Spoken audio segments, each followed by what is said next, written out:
Hello everyone and welcome to my review of episode 6 from the second season of The Witcher show on Netflix. If you've missed any of my previous ones, feel free to check the playlist in the description, and also let me warn you that this video will be full of spoilers. Now before we begin, I'd like to quickly address something in my previous video. Many of you disagreed, but some were even a little upset, perhaps even a little annoyed with me for suggesting that there might be some romantic implication between Franceska and Fringilla in this scene. And here's the thing, I only thought so because there were little things like nervous gasps and chuckles, being at a loss for words, avoiding eye contact, and so on. Also, one of the key moments in the scene was that Franceska brought Fringilla a flower. Of course, that doesn't necessarily mean romance, but to me it seemed like it was leaning in that direction. And that's it, really. Alright. We open up with Geralt and Ciri going somewhere. Where are we even going? Apparently after Vesemir was willing to risk her life in the previous episode, they decided to leave Kaer Morhen for good. And suddenly, a monster appears. Geralt calls it a Chernobog. It's some kind of Chernobog. Another Slavic word, or rather two words, Cherno and Bog. It basically means black god, and he really is an old Slavic deity. There is also a runestone named after him in The Witcher 3, and in fact, all runestones in the game are named after Slavic gods. Well, all the runestones in the main game, technically. The two new ones in Hearts of Stone are named after food. But this here is no ordinary Chernobog. It appears to have been mutated by the monoliths or something. It has monolith shards embedded within his skin, or it may simply be how it looks, I'm not sure. So Geralt hits it with the art sign, and they manage to avoid it. But not too long afterwards it returns, and the Witcher decides it's time to kill it. He asks Ciri if she's ready for this, he drinks a potion, and they got hyped up. I expected the two of them would slay it together, you know, putting all that training at Kaer Morhen to good use. Wrong. But it turns out all Ciri has to do is stand still and draw the Chernobog to her. So she stands there, the monster closes in, and Geralt channels his inner Superman to glide through the air and slay it with a couple of wooden stakes. He then lands on the ground and asks, "Where the fuck are my swords?" Where the fuck are my swords? And I'm like, in the bag? You haven't used them at all this entire encounter? So anyway, he congratulates Ciri on her bravery, and we learn that all this time they've been traveling to the Temple of Melitele, who kind of reminds me of Shiva, I guess, the way she's portrayed. However, not all is well, because Roach was apparently gravely wounded by the monster. It's a rather emotional scene, to be honest. Roach and Geralt have always been a team since episode 1 in season 1. It seems the actor was truly close to the horse who played Roach. Don't judge me. And yeah, I felt it. It's a good scene. Additionally, I wonder, who is the female Geralt is referring to in his parting monologue? Be not afraid of her, for she is your friend. Could it be Melitele? Let me know down in the comments. In the meantime, Vesemir is incredibly sad and disappointed back at Kaer Morhen. Perhaps he has read the script and knows what's coming. So suddenly, out of nowhere, Rience appears. Or Rience. I think they call him Rience in the show, but they call him Rience in the audiobooks, so I kinda confused the two. You know who I mean. So he easily neutralizes Triss. Vesemir tries to beat him with a broom, but he fails. And then Rience steals Ciri's blood and vanishes. How does he know exactly where to teleport? How does he know the other 20 Witchers aren't there to greet him? How does he know that the black liquid in this vial contains Ciri's blood? Did he read their minds? Who cares, I guess, so long as the plot moves forward. And I know he mentions spying later on, I'll get to that. But this stuff is important. Netflix has to think about it. Teleportation, for example, is something that needs to be handled carefully. It needs to have rules and limits. Otherwise, if any mage can teleport in and out of any place at any time, everything just breaks. And so far nobody seems to be terribly concerned about it. The other Witchers take it pretty casually, for example. Well, at least he left empty-handed. Why don't they put some dimeritium around Kaer Morhen to disturb teleportation or something.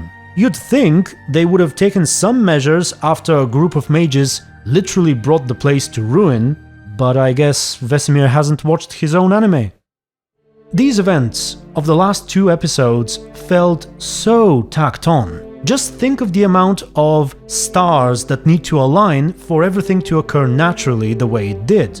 Ciri told Geralt about the monolith and he instantly decided to leave for Sintra, which perfectly coincided with Vesemir finding out about the Elder Blood Flower, then deciding to take Ciri's blood and turn her into a witcher. All of this conveniently aligned with Geralt's absence.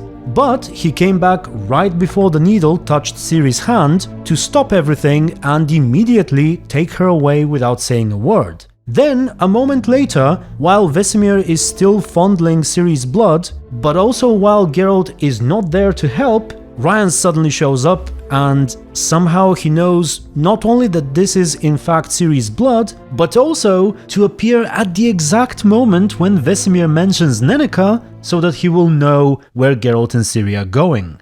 But wait a moment, I'm actually recording this after I started editing the video, and it seems that Rience shows up a moment after Vesemir mentions Neneke, not before. Where are they? I didn't say. If I had to guess, Neneke's.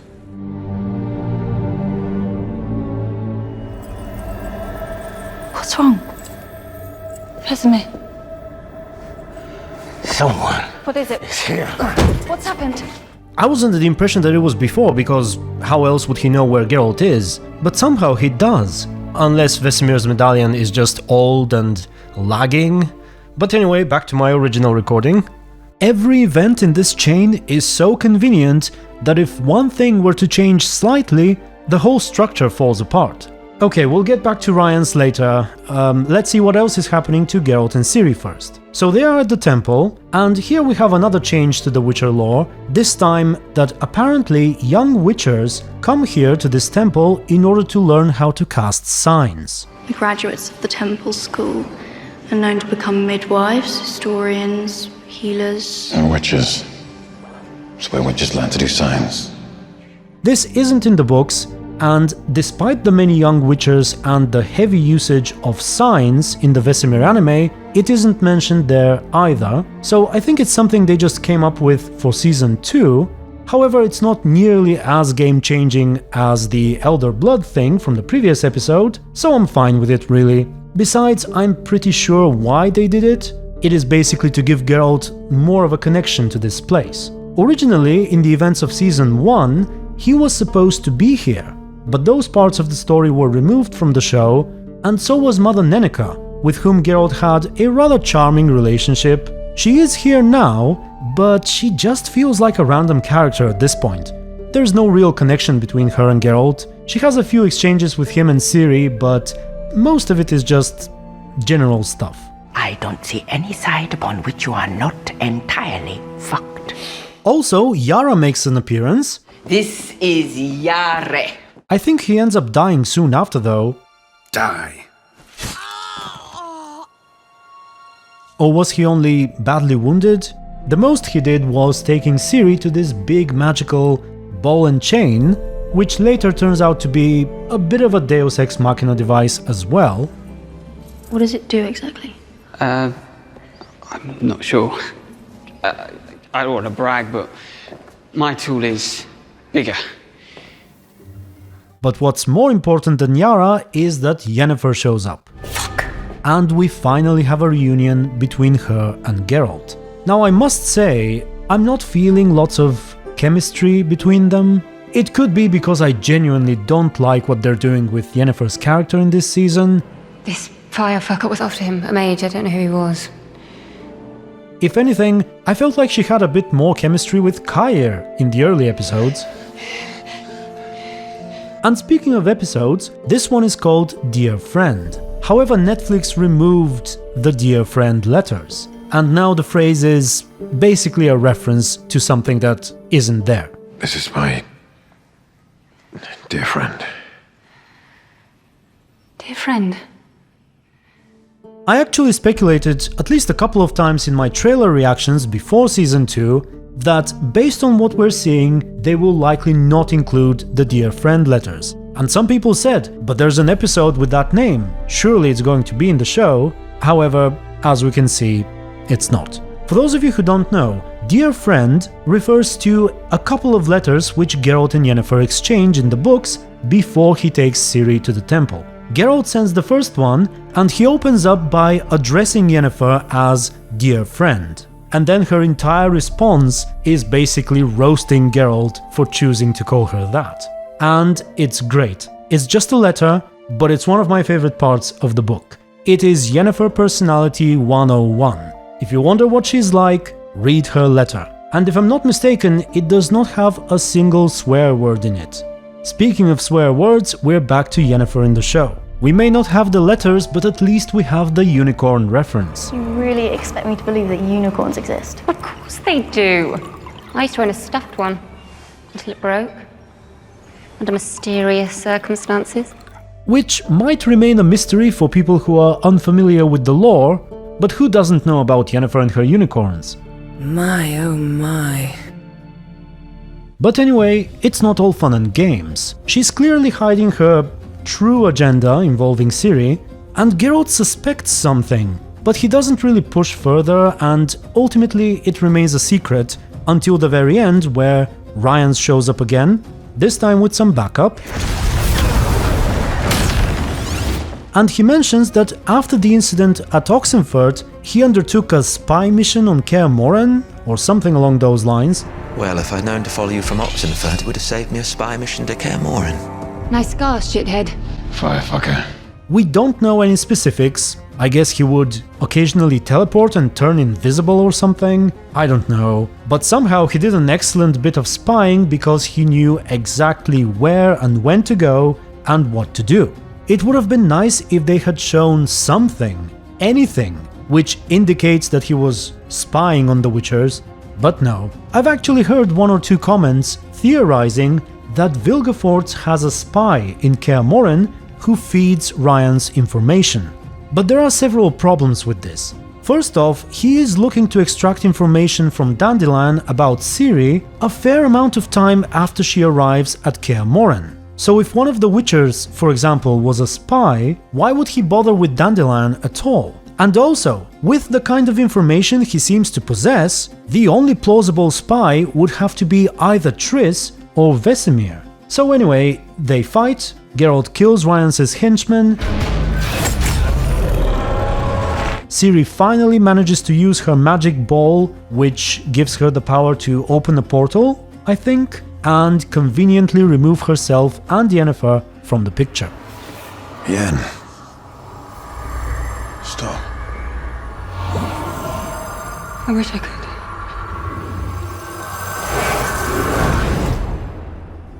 Meanwhile, back at Kaer Morhen, Vesemir is even more disappointed, and Triss leaves. She goes directly to Tissaia to tell her all about her Dol Dusha experience with Ciri, and generally this whole episode makes sure to bring everyone up to speed with what Ciri is. They discuss it briefly at the temple, Tissaia and presumably all the other mages are now aware, and even Istrid learns about it from Codringer and Fen.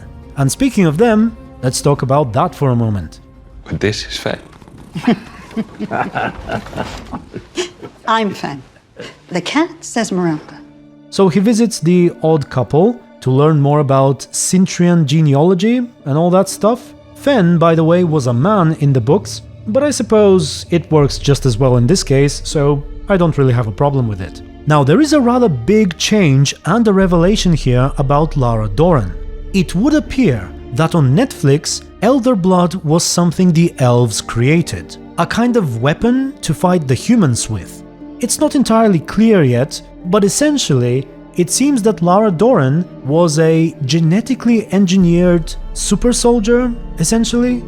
I suppose it was the En-Severn who created her, you know, elder mages like Avalach, who by the way was originally in love with her. We shall see if they keep that part or not. And I'm not entirely sure if she was meant to fight the humans in the world of the NL or the humans in our world. In the books, the NL had already destroyed the humans in their world, but that might not be the case on Netflix. And ultimately, they may even decide to make Lara Dorren an Enshe, basically one of the local elves. So we'll have to wait and see how Netflix spins it, and it could actually be interesting.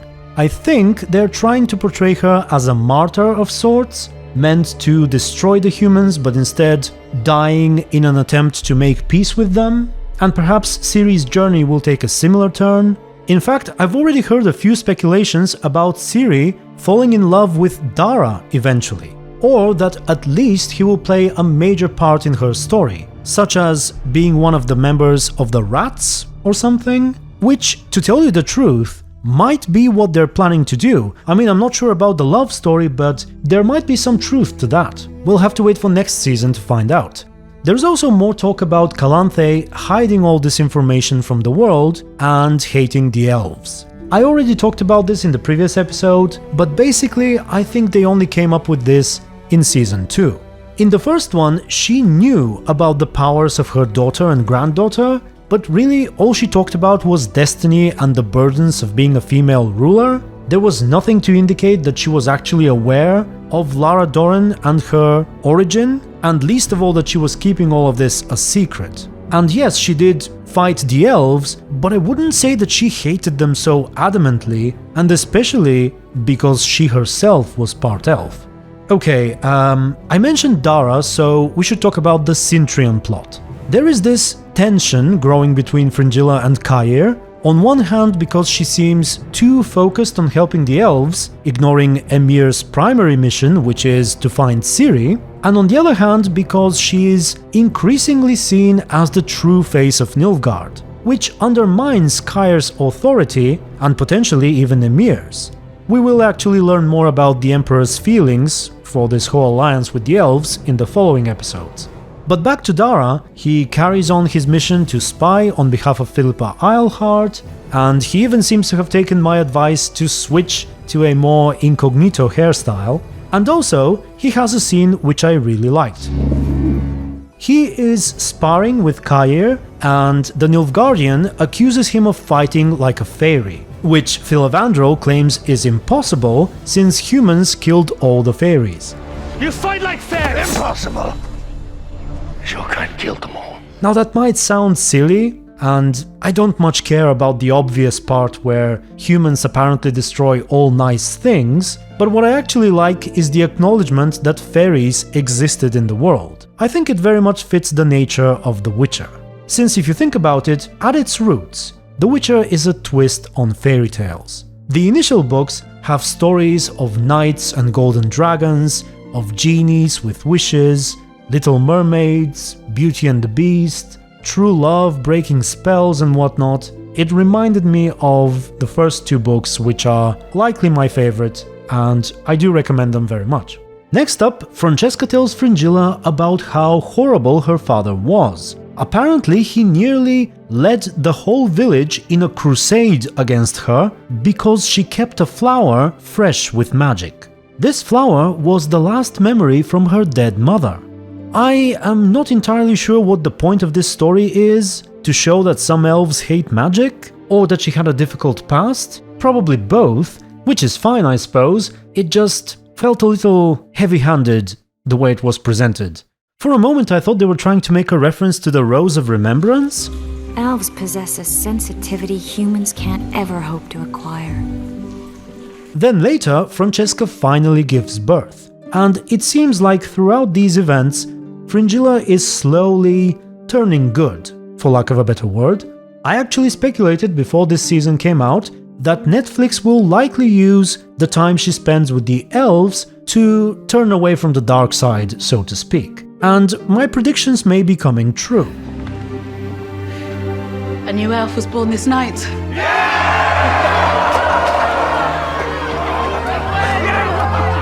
Now, I do have more to say about this whole Cintrian plot, but it will get more convoluted in the following seasons, in the following episodes, so I'll wait until we get there. I should have probably talked more about Mother Neneke. She looks a bit too young, perhaps, considering she knew Geralt as a child, and due to her removal from season 1, her motherly relationship with the Witcher isn't really there, so I don't think I have a lot to say. She was a memorable character in the books. You could read The Last Wish, if you wish, to learn more about her. And of course, to my great disappointment, we do not have any Easter eggs about any beloved herbalists showing up briefly in the Temple of Melitele. What's your story?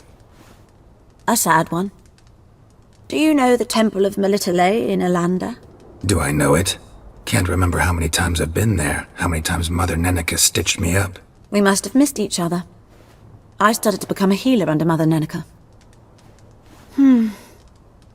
I was but 18 when they took me in. An age at which teachings interest one far less than love. I suppose, as I promised a couple of episodes ago, I should end this video by briefly discussing the Kaer Morhen plot with Triss, Ciri and the Witchers. And I'm not referring to the whole Elder Blood thing, but the events that took place prior to it. When I talked about Ciri being scared of Kaer, I said how one of the reasons why it doesn't work so well in the show is because Ciri is older, and essentially not a child anymore. This is at the root of why pretty much all of the Kaer Morhen scenes from the books simply cannot work well on Netflix. Originally, it all hinged on the fact that Ciri is growing up. On one hand, it was about how her body was developing as she was just now entering puberty, both from the perspective of the Witchers as a young martial artist with all the training and discipline, and from Triss's perspective as a delicate young woman, and how these two aspects must be balanced out properly.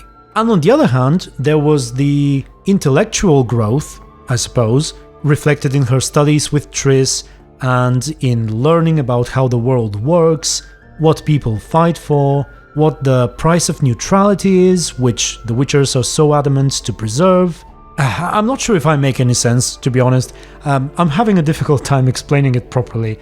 I think those of you who have read the books understand what I'm trying to say, but given what Netflix had to work with, I think they did a decent job. There were a few newly introduced and pretty good scenes between Geralt and Triss, and we also had plenty of references to the source material. Things like Geralt putting mushrooms in Ciri's meal, which was originally intended to help her muscles develop faster, but it could also interfere with her hormonal balance. Or Triss giving her a dress and makeup to wear, which Ciri would originally use to her advantage in front of the Witchers, in a rather cute way in the books, and other things like that which were not bad in the show, but just worked better and had deeper meaning in the books. And there were some things I did not like. For example, originally both Triss and the Witchers were always good to Ciri. It is why she looks back at her time in Kaer Morhen with such fondness. But here, the Witchers are often mean. Triss at one point implies that they made Ciri wash their clothes and clean their toilets or something? I forgot what it was exactly. That is when she isn't washing piss pots or your trousers. And Triss herself tried to turn her into a Witcher behind Geralt's back, and also went kind of psycho on her instead of being more supportive after the Doldusha thing. But there we go. And lastly, I will address this briefly because I know some of you will comment that Ciri couldn't have been younger in the show because of the adult scenes that take place later in the books. Possibly next season or maybe even the one after that, by the looks of it. Now to this, I have a couple of things in response. First off, based on the changes they've done so far, removing these scenes will not be surprising at all, so they could just remove them. And the other thing is that the point of these scenes was primarily to show what Ciri is going through, and not so much to have her featured in something erotic. So these scenes could be shot in a way where very little, if anything, is actually shown, but the general message still gets across. And yeah, I think that's all I had for now. Let me know what you think of everything I talked about, and I'll be on my way to working on the next episode's review. Until then, thank you very much for watching. Special thanks to my supporters and YouTube members. Stay tuned and be good.